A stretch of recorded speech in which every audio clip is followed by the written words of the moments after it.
Salam selamat pagi Bapak Ibu jemaat yang dikasihi oleh Tuhan. Shalom, selamat pagi Ibu Bapak, saudara-saudara yang diberkati Tuhan kita. Shalom, selamat pagi jemaat yang dikasihi oleh Tuhan Yesus Kristus.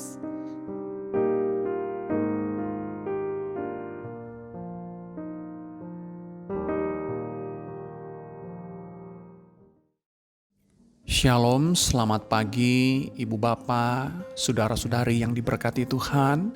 Sebelum kita membaca dan merenungkan firman Tuhan, sebagai modal bagi kita untuk menjalani hari ini, mari kita meminta pertolongan Tuhan melalui doa. Ya Tuhan, anugerah-Mu yang besar, kasih karunia-Mu yang melimpah-limpah itu selalu menyertai kami. Terima kasih. Sebelum kami menjalani hari ini, biarlah firman-Mu yang akan menuntun kami. Terima kasih Tuhan, di dalam nama Yesus kami berdoa, amin.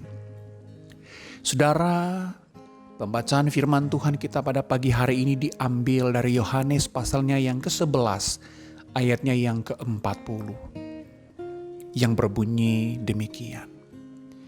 Jawab Yesus, bukankah sudah kukatakan kepadamu, jikalau engkau percaya, engkau akan melihat kemuliaan Allah? Saudara, salah satu kesulitan terbesar kita untuk percaya kepada Allah adalah ketika kita diperhadapkan dengan pergumulan, masalah, atau kesulitan hidup yang bagi kita tidak ada jalan keluarnya. Ketika berbagai pergumulan dan masalah itu menyerang, secara natural kita akan melakukan perhitungan berdasarkan logika dan pertimbangan kita. Semakin besar pergumulan dan masalah, semakin besar pula dominasi logika dan pertimbangan kita. Sampai di titik ini banyak orang yang berdoa kepada Tuhan. Namun sayangnya, doa yang dinaikkan pun didasari dengan logika dan pertimbangan kita. Apakah kita tidak beriman kepada Tuhan di saat seperti itu? Tidak. Kita tetap beriman kepada Tuhan. Namun lagi-lagi masih berdasarkan logika dan pertimbangan kita. Iman kita menjadi begitu sempit dan semakin terjepit karena logika dan pertimbangan kita jauh lebih besar. Apakah kita tahu bahwa Allah mampu melakukan hal-hal yang di luar jangkauan logika dan pertimbangan kita? Ya, kita tahu. Sayangnya pengetahuan kita itu tidak memiliki peran yang besar. Karena pengetahuan kita itu hanya didasari dengan iman yang begitu kecil. Apakah kita pernah melihat dan mendengar bahwa Allah mampu melakukan hal-hal yang melampaui logika dan pertimbangan kita? Ya, kita pernah melihat dan mendengar ada banyak orang yang mengalami hal-hal yang luar biasa yang dikerjakan Allah. Tetapi bagi kita itu hanya cerita-cerita yang memotivasi kita saja. Dan bukan hal-hal yang akan terjadi kepada kita. Sekali lagi, iman kita akhirnya hanya sebatas logika dan pertimbangan kita saja. Iman kita menjadi begitu kerdil, rasional, dan situasional.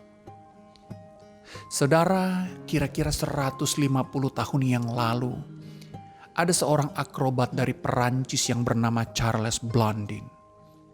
Dia terpesona dengan air terjun Niagara yang sangat besar itu dan ia bertekad mengarunginya dengan seutas tali saja. Ia kemudian membagikan undangannya dan mengundang banyak orang untuk menyaksikan pertunjukan yang akan mempertaruhkan hidup dan mati itu. Sekitar 100.000 orang yang datang untuk menyaksikan pertunjukan yang sangat berbahaya itu. Jika Charles Blondin gagal melewati air terjun itu, maka kemungkinan besar ia akan mati. Tidak ada jaring penyelamat yang dipasang di sana. Pada aksinya yang pertama, Charles Blondin berhasil. Banyak orang yang bersorak dan memotret aksinya itu. Pada aksinya yang kedua, Charles Blondin malah berjalan di atas tali itu dengan membawa kamera untuk memotret penonton yang datang. Pada aksinya yang ketiga, ia malah melewati tali itu dengan menggunakan kursi.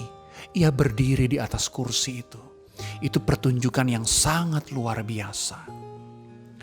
Aksinya yang keempat, ia menyeberangi sambil memasak omelet. Dan yang seperti sudah bisa ditebak penonton, Charles Blondin melakukannya dengan sangat baik. Aksinya yang kelima semakin ekstrim. Ia membawa sebuah gerobak untuk didorong. Tetapi tidak satupun penonton yang meragu. Pada aksinya yang terakhir, Charles Blondin bertanya kepada penonton, "Apakah kalian percaya saya dapat menyeberanginya lagi?" Penonton berteriak dengan sangat keras bahwa mereka percaya. Kemudian Charles Blondin berkata, "Sekarang siapa yang bersedia naik ke gerobak dorong ini bersama saya untuk melewati air terjun ini?" 100.000 penonton itu hening. Tidak ada jawaban. Meski mereka percaya bahwa Charles Blondin mampu melewatinya, tetapi logika dan pertimbangan mereka jauh lebih besar daripada kepercayaan itu. Di tengah keheningan itu, kemudian seorang yang bernama Harry Calkert bersedia naik ke kereta itu. Mengapa Harry Calkert bersedia naik ke gerobak itu? Karena dia sudah lama mengenal Charles Blondin. Dan seperti yang sudah bisa ditebak, Charles Blondin dan Harry Calkert berhasil melewati air terjun itu dengan aman. Saudara, undangan beriman kepada Allah adalah undangan percaya kepada Allah. Bahkan ketika iman itu melampaui logika dan pertimbangan kita. Tentu tidak berarti logika dan pertimbangan kita tidak diperlukan. Tidak juga berarti iman bertentangan dengan logika dan pertimbangan kita.